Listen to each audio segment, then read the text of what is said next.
حضرت علی رضی اللہ تعالیٰ عنہ نے فرمایا، تمہارا اپنا وہ ہے جو کسی اور کے لیے تمہیں نظر انداز نہ کرے۔ دوسروں کے غلام نہ بنو جبکہ اللہ نے تمہیں آزاد پیدا کیا ہے۔ کسی کو خوش رکھنے کے بجائے دکھ نہ دینے کی کوشش کریں۔ دھوکہ دینے کے 1000 طریقے ہیں، لیکن سب سے گھٹیا طریقہ محبت اور ہمدردی کا دکھاوا ہے۔ جب تمہیں ذکر الہی سن کر اچھا لگنے لگے تو جان لو کہ اللہ کو تم سے اور تمہیں اللہ سے محبت ہو گئی ہے۔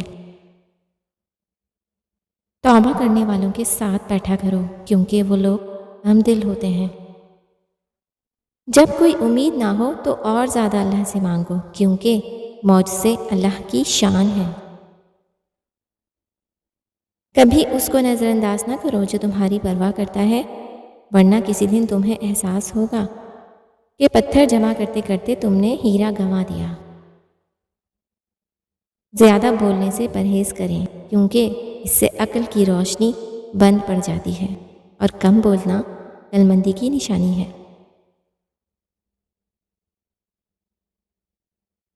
اپنی خوشیوں کی حفاظت کرو، سب کو سب کچھ مت بتاؤ۔ نظر سچ میں ہوتی ہے اور یہ بہت بری ہوتی ہے۔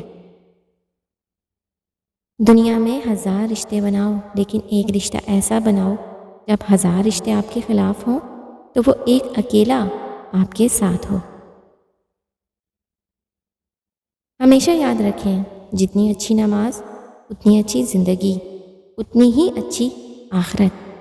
ہزاروں لوگوں میں سے اس ایک کو عزیز رکھو جو تمہاری غیر موجودگی میں بھی تمہاری عزت پر کوئی داغ برداشت نہ کرے۔ وہ انسان کبھی ہار نہیں سکتا جس کی امید اللہ تعالیٰ سے ہو۔ ہر حال میں اللہ کا شکر ادا کیا کریں۔ قرآن پاک بھی الحمدللہ سے شروع ہوتا ہے۔ وہ نصیب بدل بھی سکتا ہے، تم دعا تو کرو۔ وہ تقدیر پلٹ بھی سکتا ہے، تم یقین تو کرو۔ میرے والدین میرا سکون ہے، یا میرے اللہ اس سکون کو ہمیشہ سلامت رکھنا۔ کمنٹس میں آمین لکھیے۔ السلام علیکم ورحمۃ اللہ وبرکاتہ۔